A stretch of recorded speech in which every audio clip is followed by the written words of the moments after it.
We were in the wrong place at the wrong time with the wrong force structure, fighting the wrong war with the wrong people. Didn't make any difference what we did. We were not going to be successful. I think we were harming ourselves. I think our financial system is already very fragile. There are two views of this. I was listening to somebody who said, well, there's this facade, the economic facade, based on the financialization of our economy. And then you look at the real economy. In other words, what do we produce? Who works? Who doesn't? And so forth. The real economy is on life support.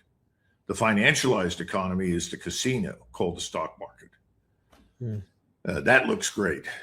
I think President Trump got a glimpse of that. I think people said, don't you realize what's happened to our friends? Look at the impact of this on Japan, on Malaysia, on Indonesia, on Vietnam. Look at all of these people that are suffering. If we don't stop this is going to get a lot worse. I don't know if it was you or someone else who asked me a few weeks ago, what happens if we restart this war? I said, well, then it'll be 5 to 10 years before we recover from it in any way, shape, or form. But I said, if we can stop at this point, in other words, don't restart it, then we're looking at 2 or 3 years. But of course, it'll never go back to the way it was. And see, the big problem the neocons have, who dream of this world that will only be safe when U.S. forces occupy all of it. Okay, that's their dream, which is really harnessed to make the world safe for Israel. Okay, got to understand that. That's the underlying theme. The truth is, the world doesn't need us. We don't need to be in all those places. It's a waste of money. We can do much better without it. And we can go back to doing business. That's what I think Donald Trump understands. But I think he was shown the bill in human terms as well as financial terms, and he recognized this bill is too high. We can't pay it. I'm not saying the man doesn't have a heart, and there is not even a shred of human compassion in him. I think there is. But I think he's also very much a realist. You can't be in business as long as he was and not have some appreciation for knowing when to cut your losses and go. He sent the bill he got that he thought was too high. I think he sent it to the Gulf right now. They're coughing up most of the bill, unfortunately for them. Well, the problem there is, and I hope that he gets the support he wants financially, but we're not going back.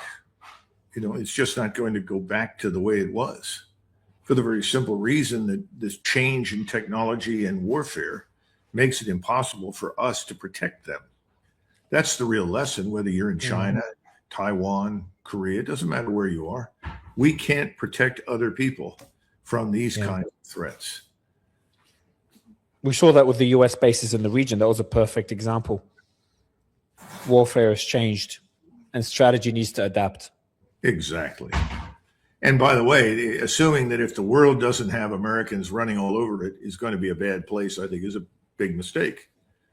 I have a lot of friends that say, don't you understand what you're talking about? This is the end. I said, well, what happened for the 5,000 years before we showed up? We have to get back to understanding we're part of the world. We don't exist apart from the rest of it, and the rest of it doesn't exist apart from us, but whatever.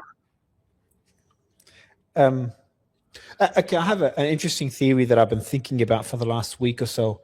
Is if Israel tries to sabotage the deal by continuing to strike Lebanon, whether now or in a few weeks or even in a few months, Iran retaliates as they have before, and Trump decides to do what he did 2 weeks ago and say, hey, I have nothing to do with it, Israel. I'm not going to get involved, not even defensively, not even intercept Iranian missiles. If that happens, first, is it a possibility? Second, do you think Israel would get into a war with Iran without American support? I think what you describe is almost already happening. I mean, the Israelis are shelling from artillery positions, parts of southern Lebanon. I think it's almost a certainty that they will launch attacks against whatever they describe as being Hezbollah positions. Hezbollah, for them, represents what they think is an existential threat. And the only way they know how to deal with that is with force. They need us to assist them with that operation. They need our munitions. They need our missiles. They need all sorts of things, our intelligence, everything that you can think of. Will Donald Trump say what you just did? I think he's going to say, look, I've told you to stop. You need to stop. If you stop, we can make the world a better place. If you won't stop, I can't support you. Then Netanyahu gets on the phone and electrifies the circuits all over Washington, D.C., all the think tanks and all the agents and all the House members and senators who are on the payroll and says, damn it, go into that man and tell him that if he doesn't support us, you're going to impeach him. Tell him if he doesn't support us, he's not going to last in office. I mean, that's the kind of thing that you're going to see happen. And we're going to find out the answer to your question. I mean, I'll be frank with you. At this point, I am genuinely concerned about the president's safety more than I ever have been before. I've been hearing this a lot. We were talking about Tucker. Tucker told me that. Marjorie Taylor Greene said that to me yesterday. Joe Kent said that to me. Anna Kasparian said that to me today. And that's just in the last week. And I've been thinking about it as well. And I started doing a deep dive, talking to people about the Butler assassination attempt. It is wild how many bizarre things, the unanswered questions still exist there. But yeah, Joe Kent says it openly. He believes the president is under duress. And he said that he's been saying that for months. But I agree with you that, wow, it's just a difficult thing to imagine, isn't it? Now, unfortunately, it is. And I lived through President Kennedy's assassination, so I know exactly what it's like. I think I think there are those around the president who are sensitive to this, no doubt, and they will do everything in their power to protect him. I'm sure of that. But if I were he, I would check everything. I would think seriously about appointing new people. He's got to step back and look back on the kind of support and advice he's received from the people around him. If he received the kind of advice which I think he's generally gotten is, yeah, boss, go do it. Yeah, boss, we're with you. This kind of nonsense. Those people are useless. Now, would he listen to somebody who told him something he didn't want to hear? I don't know. I mean, that's hard to know.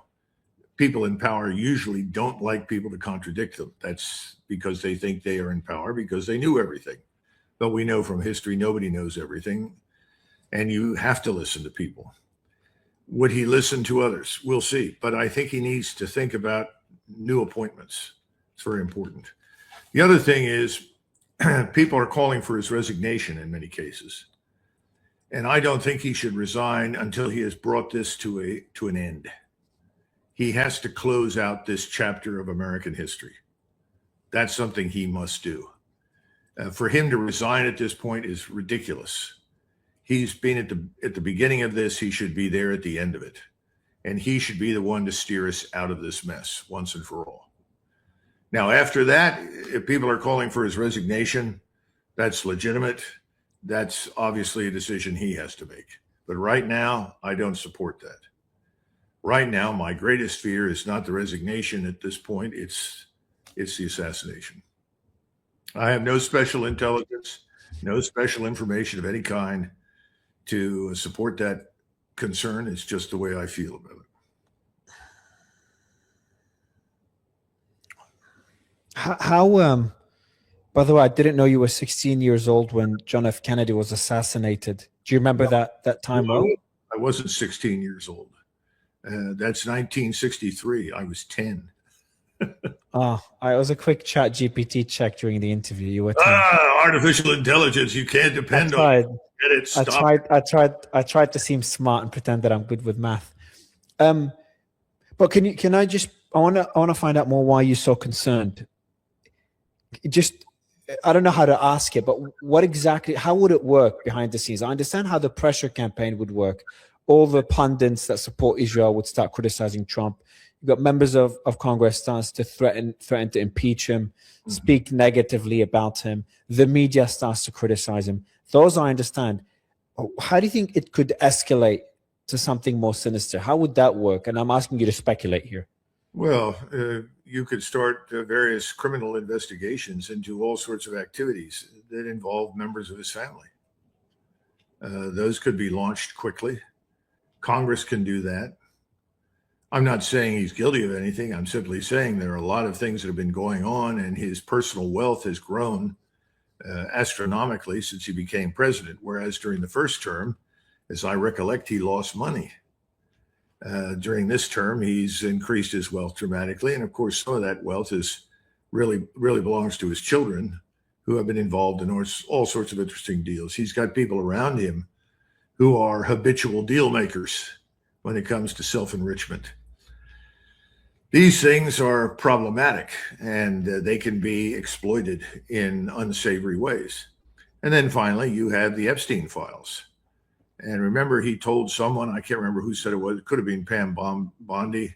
She wasn't very careful about opening her mouth on more than one occasion. And I think she said that he had told her, a lot of these people in this are my friends involved in this Epstein file. And that was the excuse that was given for why he wasn't anxious to release all of it, unredacted. That could once again move back into center stage. So there are a lot of bad things that can be done in that sense. And those things then lead to people that make stupid decisions, that decide that, it's time for him to be removed. And sometimes that's calculated and orchestrated. And sometimes it's the wandering buffoon you never expected that shows up. That happened to FDR. He was in Chicago. A man came out of nowhere, tried to shoot him, blamed the depression on him, and instead shot the mayor of Chicago, Mayor Cermak. I mean, you just don't know. There are all sorts of strange things that can happen. And people are always in the hunt for someone to blame for whatever it is that they don't have or haven't achieved. One thing that was fascinating that Joe Kent was telling me in our latest conversation is about how the system works, or how the beast works. And actually, Anna Kasparian was telling me about it today, and she reminded me of that conversation. Anna Kasparian? You talked to Anna Kasparian? Well, yeah, you know her well. Oh, no, I get a big charge out of Anna. I think she's very lovely. She's a bubble of energy. Now, I've chatted to her a few times, but we were talking today, and we were talking about this topic. It's something that's really been eating up my mind for a while. And so what she was explaining is how she was a journalist was explaining to her, it's actually pretty fascinating, Colonel. She was saying in CENTCOM, she said, Murray, the head of CENTCOM, the commander of CENTCOM, doesn't have as much agency as you'd expect because of how big it is, and you've got all these different departments, etc., and they might act without the authorization of their commander.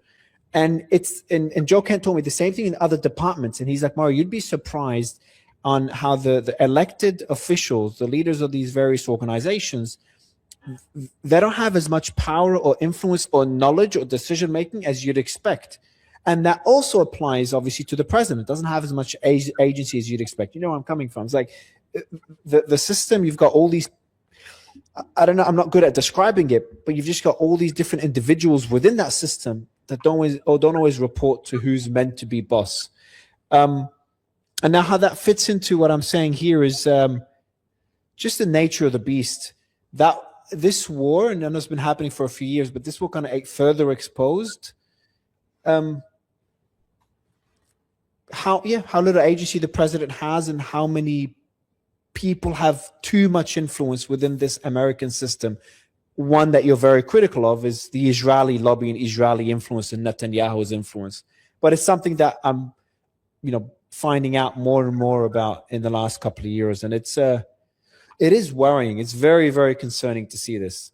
Well, you also have the pharmaceutical industries, military-industrial complex. The agricultural lobby is enormous, and all of these things operate as brakes on policymaking. They can let something go through, or they can stop it dead in its tracks. But there's something even more important. You've got the Senate that has to confirm people. How many lobbyists does it take to go to a senator and say, we don't like that man? And you say, well, why? What's wrong with him? Well, we don't like him. He doesn't support us. So if you want to continue to have support from us, you better not vote for him. Or we don't like that lady. We don't like that woman. So the probability of getting very many really high caliber people of character and intelligence into key positions is low. Now, can that change? Of course it can change. When does it change? It changes in times of national emergency. People that you never heard of rise up in wartime. Everybody says, well, where was that general for 25 years? Why had nobody ever heard of him? Because nobody liked him. Nobody wanted him. He was a retired colonel. They were starting to boot him out the door, and the 30 years were coming up, and all of a sudden a war broke out, and they decided they needed him. You have the same thing in the banking industry. You go into every industry, you have this preference for someone they call a safe pair of hands. Well, we like him. He's not going to change anything. He keeps the money flowing. Is he going to support our program? You understand what I'm saying? That's why we elect people and then we expect miracles. And every president has about a year, maybe if he's lucky, 18 months. And in that time space, if he's smart, he can accomplish maybe 3 things on a list of 10. And then he loses steam because he's got to start running for reelection. And if they don't think he's going to get reelected, well, they don't care about him anymore. Now, this is not unique to republics. I know we talk about this, about republics. This is a weakness of democracy, but yeah, if you study authoritarian states, you see this sort of thing all the time. When you go to a totalitarian state like Russia or China, it's different. When you have someone like Stalin who presides over you, and before World War II is probably responsible for the deaths of maybe 25 or 30 million people on his own, and he has the power of life and death over anyone, he has a lot of power. He can get a lot done. If he decides, I want this tank, I want this aircraft, I want this bridge, I want this dam, I want this highway, it happens. But otherwise, no matter who you are, you have real constraints. And that's by design. We like that. We didn't like the authoritarian rule of George III, although in retrospect, I would argue it was pretty modest. But nevertheless, the people at the time were fed up with it. And a lot of people didn't like being taxed. If they looked at the taxes today, the people that ran the revolution then would probably look at us and say, you're crazy. Whatever. But I just think this is the nature of most political systems. The people that do well in them are people who can wheel and deal, who can compromise. And that's very distasteful to someone with principles, but it's unavoidable if you want to get something done. And on the example that Anna gave me, she was referencing a journalist about even within CENTCOM, people like Brad Cooper don't have as much agency as you'd expect. Is it really that bloated, or that's an over-exaggeration? Well, first of all, you're getting into something that I've written books about, and that is the problem with the service bureaucracy and service chiefs. If you are in a regional unified command, as Bradley Cooper is, who are you dependent upon for your forces? You're dependent upon the Navy, the Air Force, the Army, and the Marine Corps. They give you what they want to send you. You don't necessarily get everything you ask for. There are always limited quantities, and they decide how much you will or won't get. And if you can't get what you want, you go over them. And that means you go to the president and you say, Mr. President, you're the commander in chief. I need this. This is vital. Well, the president can make that happen. And then you alienate the service chiefs who will hate you forever and will work hard to harm you in any way they can. I mean, this is the nature of the beast. And remember, all of the people that hold all of those positions, they were confirmed by the Senate. And the Senate doesn't like anybody who's prepared to do anything. They want people who are going to sit there and say, yes, sir, I agree with you. I'm going to go along. Colonel, pleasure to speak to you again. Which book do you recommend that talks about these things in the most in depth? I think the last one I put out is really worth reading. Margin of Victory: 5 Battles That Changed the Face of War, Modern Warfare. Because in the certainly in the concluding chapter and in the beginning, I go over these problems that are very significant and try to make the point that sometimes we just have unrealistic expectations of what anybody can do in government on the average day. And we tend to focus on, well, look what Marshall did. Like Marshall came to power at the outset of a war, and he received an executive order from the President of the United States that gave him virtual authority over the entire War Department. So he could do pretty much what he wanted. Now, he didn't do everything he wanted. He was a smart man, and he kept people informed, and he talked to people. He didn't blindside them. You know, you have to be smart about how you do these things. The more power you have, the less often you want to have to use it. Does that make sense? Yeah, yeah. And he was very smart about that. But no, I think margin of victory would interest people. And it goes through a series of battles in different parts of the world at different times in the 20th century. And lots of examples in there of where people tried to do what made sense, but they just couldn't.